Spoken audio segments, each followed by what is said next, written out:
سورہ حدید کے اندر اللہ سبحانہ و تعالی ارشاد فرماتے ہیں، ارشاد گرامی ہے، یقیناً صدقہ دینے والے مرد اور صدقہ دینے والی عورتیں اور جو قرض دیں اللہ کو قرض حسنہ، ان کو کئی گنا بڑھا کر دیا جائے گا اور ان کے لیے بڑا باعزت اجر ہے۔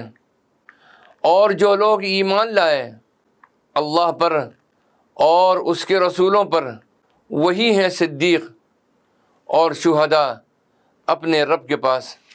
یعنی وہ لوگ جو صدقات کے ذریعے اور اللہ کو قرض حسنہ دے کر اپنے دلوں سے مال کی محبت اور اس کی نجاست کو دھو ڈالتے ہیں، وہ جب ایمان حقیقی سے سرشار ہوتے ہیں تو اب ان کے لیے مقام صدیقیت اور مرتبہ شہادت پہنچنے کا راستہ کھلا ہوا ہے۔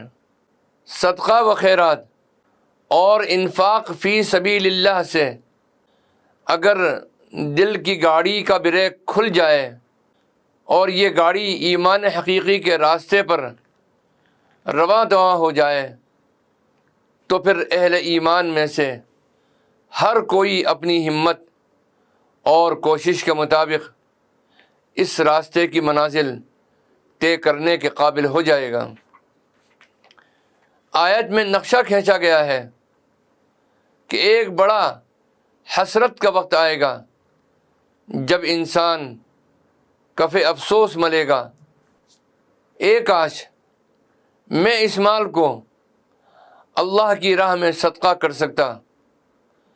آج یہ لوگ دونوں ہاتھوں سے مال جمع کر رہے ہیں اور گھروں کی آرائش و زیبائش پر بے تحاشا خرچ کر رہے ہیں، لیکن ایک وقت آئے گا جب اہل و عیال، عزیز و اقارب، مال و دولت اور جائیداد سب کو چھوڑ کر یہاں سے جانا ہوگا۔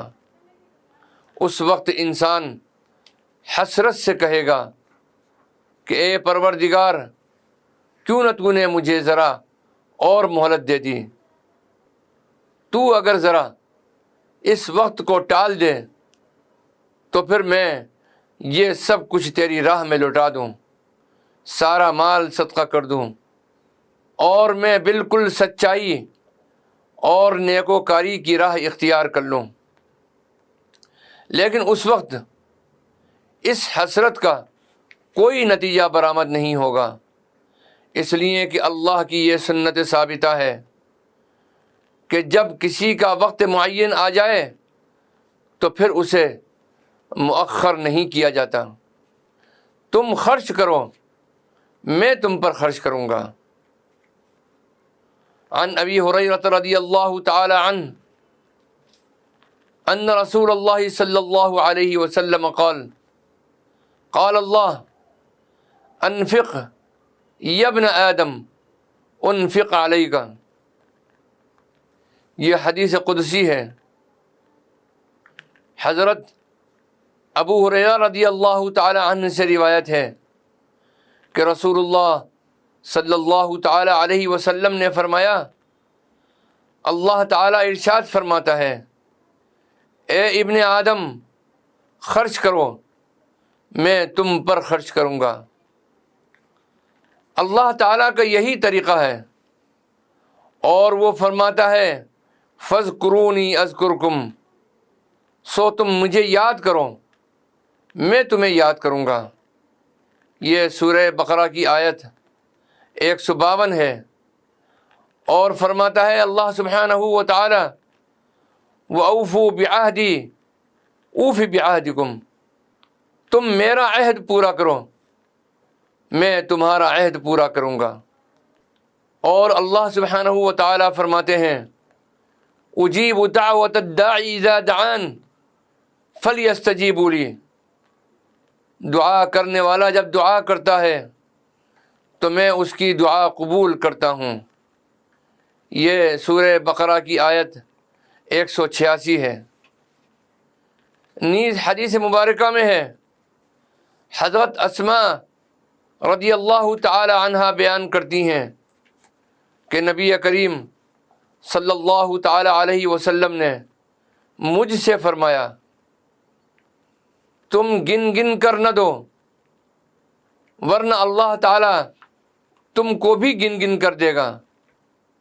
یہ صحیح بخاری اور مسلم کی حدیث ہے، اور اس کو مزید نقل کیا ہے امام ترمذی رحمۃ اللہ علیہ، امام نسائی رحمۃ اللہ علیہ نے اپنی سنن میں۔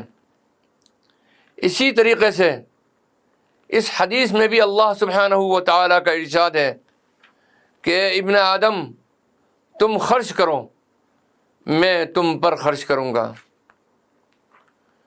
خلاصہ یہ ہے کہ اللہ تعالیٰ نے بندوں کو یہ تلقین کی ہے کہ تم اس کے بندوں کے ساتھ جیسا سلوک کرو گے اللہ تعالیٰ تمہارے ساتھ ویسا ہی سلوک کرے گا۔